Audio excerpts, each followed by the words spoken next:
Certainly. Again, my name is Terry Sroka. I'm the airport manager for Reading Regional Airport. I've been employed with the airport for 48 years. I've held a number of positions, one of which is aircraft rescue and firefighting chief as part of my responsibilities over the years. So I've seen a lot, done a lot of training with our fire department and our personnel, and have been involved with a number of incidents with aircraft that have occurred either at our airport or even within close proximity of Reading Regional Airport. Yes, Reading right now is a general aviation aircraft. For many years, we did have airline service. However, in 2005, airline service ended, but we still continue operations through the Boscov's Travel Center with Southwest Airlines for charter flights on a weekly basis that go to Orlando, Florida, and Disney World. In addition to that, we have a wide array of corporate aircraft based here at Reading. So we have a lot of large corporate jets in and out on a daily basis, as well as flight schools and training facilities. We're also in a location close to a number of military bases that utilize Reading Airport for a lot of training. So it's a big airport that's small. Our total airport encompasses around 860 some acres of property. And like I said, we're too small to be big and too big to be small. So we're right in the middle. We are a 139 certificated airport with FAA. So we do have those guidance and requirements that we follow. And we probably do right about now with COVID this past year, our operations have gone from like 48,000 operations per year down to about 25,000. So we've seen a big hit in the past year, but things are slowly starting to pick up again. As a 139 airport, we do have Index A aircraft rescue and firefighting in place at the airport, and we're considered a general aviation category 4 airport. Well, as I mentioned, as being a 139 airport, FAA did require a number of years ago, there was a significant incident that occurred at Midway Airport in the United States with a Southwest aircraft, and there was a fatality involved. And after that, FAA really started pushing that all 139 airports make sure they install, if they don't have it already, a full runway safety area. A runway safety area at most airports are considered 1,000 feet long after the end of the hard surface and 500 feet wide. And that area has to be well maintained and be able to support the weight of the largest category aircraft that you would have operating at your facility. Reading was able to, after conducting an extensive survey with FAA, it was determined that 2 of our runways we could put full runway safety areas in, which were nothing more than turf runoff areas 1,000 feet by 500. One of our runways, because of the number of aircraft operations on that, it was a very low utility runway, and the FAA felt that it was less than 5% of our operations, so they did not require us to put a full runway safety area on that end. However, on runway 13, because of the terrain and the location, we could not get the full 1,000 feet. So an EMAS was required by FAA, which they supported and provided funding for the installation of that.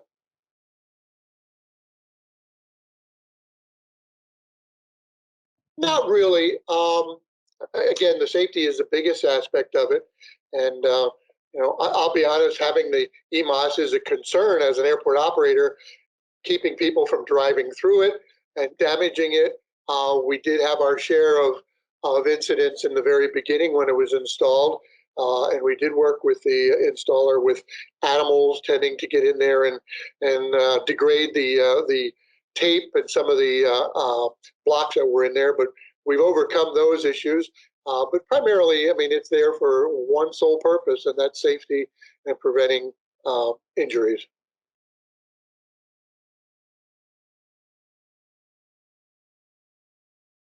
Back in July 21st of this year, we had a citation XL 560, which is a medium-sized corporate aircraft, made a landing on runway 13. And of course, the reports are not definitive yet. There is a preliminary report by NTSB, but the aircraft landed at an excessive rate of speed, continued down the runway, and actually exited the runway at a rather high rate of speed, considering we have a 6,350-foot long runway.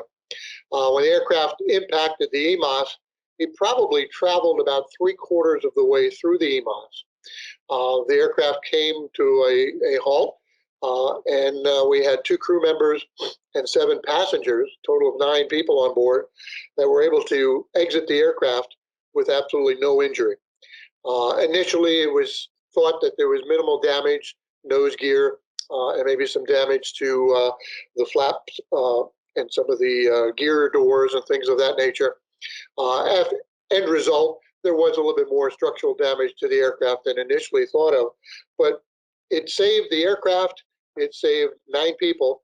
And the reason I say saved is because at the end of this runway, after you travel off the end of the hard surface, you probably only had about 300 feet until you would go through the localizer antennas, which is, a fixed by function facility. Once they would have cleared that, it would have gone over an embankment down to a road, and then across the road and over another embankment into a wooded area and down over a very steep terrain.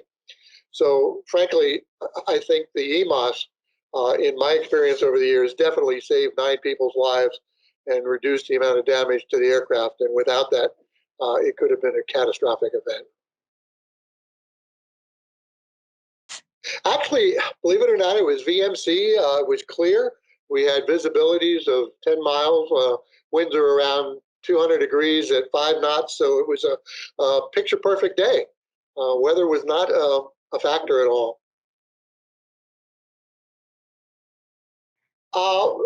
Very quickly, the only hindrance they had was with the nose gear collapse. The door that they were exiting was impacted a little bit with the EMAS and couldn't fully deploy and open. So they had to pry the door open a little bit, sort of squeeze out, if you would. But by the time I was the first one on scene, and by the time I got there, the pilot, first officer, and the rest of the passengers were already exiting the aircraft. So it was within a minute or two from the stopping of the aircraft. Nope, they all walked away, and right after the incident, again, they were anxious to get to their destination, and we unloaded their baggage from the aircraft and had them transported to a local fixed base operator on the airport. So they were off the site relatively quickly. A brief encounter with some of the passengers, and they just said it was a rather exciting ride. It sort of reminded them of being on a ride at an amusement park, but it came to an abrupt halt. They were, of course, all strapped in and appropriately prepared for a landing. So it really wasn't much of an incident. They thought, wow, this is pretty great that it was able to stop us so quickly and smoothly. Well, they were a little surprised, I guess, in the whole transition of the event because of the issues, I guess, that occurred as they were rolling out and experiencing the problems that they did. But they were quite impressed with the EMAS and very thankful. I can recall the appearance of the pilots when they got out of the aircraft. The look on their face was they realized how much farther they had to go through the EMAS and what was beyond the EMAS. And I think they were very thankful it was there. I do not. I did check with our local flight service district office prior to our interview and was able to obtain the preliminary accident report. But I understand it may take some time till they finalize and put a complete report out for the public. So, well, actually, the runway was probably closed for about a day. And after that, we were able to open it relatively quickly. One of the reasons we had a situation shortly after the incident occurred, and we had a storm that did come through the airport. And I apologize for that phone ringing in the background. It sort of hindered us getting out there and starting the removal of the aircraft. We were very fortunate that we were able to get a recovery company in, Anglin Recovery, which is a service based out of Clayton, Delaware, I believe. They were contacted, And we also had a local crane company that's located within a mile of the airport that we have a working agreement with for the event of, a situation where we have to remove an aircraft. And they were on site within probably about an hour and a half. And I will say, Mike was on site from Runway Safe probably within another hour and a half. And things started moving. We worked into the evening. It was probably, again, this was in July, so it was just getting dusk when we actually had the aircraft. We used a crane, lifted it out of the EMAS. We had also begun removal of the damaged EMAS in front of it to get access. And we were able to move the aircraft and get it out of there within a few hours. This occurred at 4 p.m. in the afternoon. And I'm going to say by 7:30 in the evening, we had the aircraft removed and were able to reopen that runway. Obviously, we had to issue notams stating that we did not have the appropriate runway safety area and do a little bit of changes in our runway length for declared distances. But we were pretty much back open on that runway within about 4 hours maximum. Like I said, the aircraft itself, we brought in a crane service, and they literally attached to the fuselage of the aircraft and strapped underneath it, lifted it up, swung it outside of the EMAS area, and actually placed it on a lowboy flatbed. And then we actually trailered it down the runway to the local fixed base operator so they could take care of whatever needed to be done. Well, I was very impressed. It was funny. We had Mike here the day the incident occurred, actually earlier in the morning, to do a survey of our EMAS bed and to give us some recommendations and some things. And he no sooner left the airport, and I don't even think he was back at his home base when we called him and told him that an accident occurred. And frankly, he thought we were just joking. And I said, no. So he immediately hopped in his vehicle and returned to Reading Airport. But we were very happy with the response. And within a few days, Mike had come back to us with a proposal. They did an extensive review of the damage and listed out the block repairs that needed to be done. And we did have a proposal within, I think it was about 2 days after the accident. As far as that point, then it became a little bit more drug out, if you would, because now we were dealing with the insurance companies. Well, actually, again, the damage occurred on the 21st of July, and we finally did the repairs and finished everything up October the 8th. Now, again, the time frame in there certainly was not a factor with Runway Safe. You folks were ready to roll. As a matter of fact, in talking with Mike, they were already preparing the new block and everything.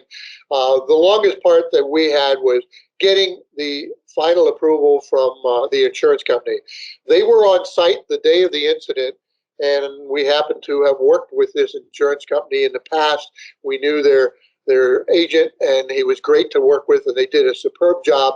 But I guess as things went back and the quotes came in, there were some questions regarding the contractor who would be doing the installation and whether or not that should be bid separately from the proposal provided by Runway Safe. And it took a couple weeks till we convinced everybody that, the company that you have using or doing the installation you've used for many years. Matter of fact, they were the same company that installed our original EMAS back in 2009, 2010. So we were very happy to have them come back and do the job. But it took that time to get all the approvals and finally sign the proposal and get everything back to Runway Safe and say, let's go. And it was a matter of signing it, getting it to them. And within a few days, they were on site and the job was completed by the 8th of October. Absolutely, and then some. I've seen the reviews, I've seen demos and that over the years.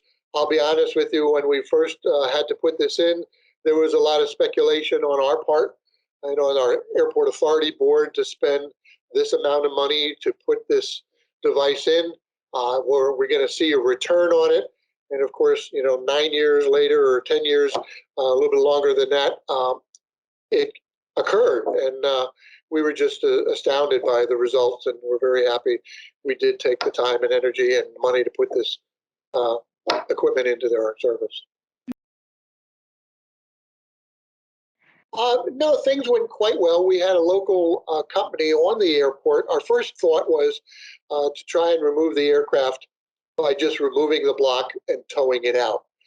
We had an aircraft operator that's based at our airport here, Reading, that experienced a similar overrun at another airport in Kansas City that has EMAS. And this happened about a year or two prior. So they were very well versed on how to get their aircraft out. So they worked with us, and we had a local company come in with some backhoes and some equipment and remove the damaged EMAS. And the hope was to back it out. But then, as we thought about it a little bit more, it was more beneficial to use a crane, pick it up, and just move it, put it right on the back of a lowboy. So that was the extent. But cleanup and preparing the damage section and removing all the damaged block to prepare for the installation only took a day or two after the incident. And then we were pretty much sitting there waiting for Runway Safe, actually waiting for us to get the approval so you could come in. Okay. When Runway Safe started the repairs, they arrived on a Monday and brought all their equipment and the trucks in with all the blocks. We staged them on the airport. And then the company that did the actual installation started on Tuesday. We had 1 day of weather in between. And by Thursday, the project was completed. So Tuesday, Wednesday, and Thursday, 3 full days. And they repaired the damage to our EMAS. The aircraft is not in use. I think they're still determining overall damage of possible wing spar or something like that from the abrupt stop. Again, like I said, the aircraft departed the end of the runway at a relatively high rate of speed, so we're not sure all what damage other than what we could see physically that did not seem to be significant at the time. I don't think so. I mean, just to overview everything, we are very happy that we've installed the EMAS. I can't thank Mike Barnes and the folks from Runway Safe for all your help in not only maintaining our system, but your response when it was actually put into use and the quick response and repairs. And I hope that I retire before we ever have to use it again. But I'm sure that if we do, it's going to serve its purpose and do as well as it did this time. So thank you.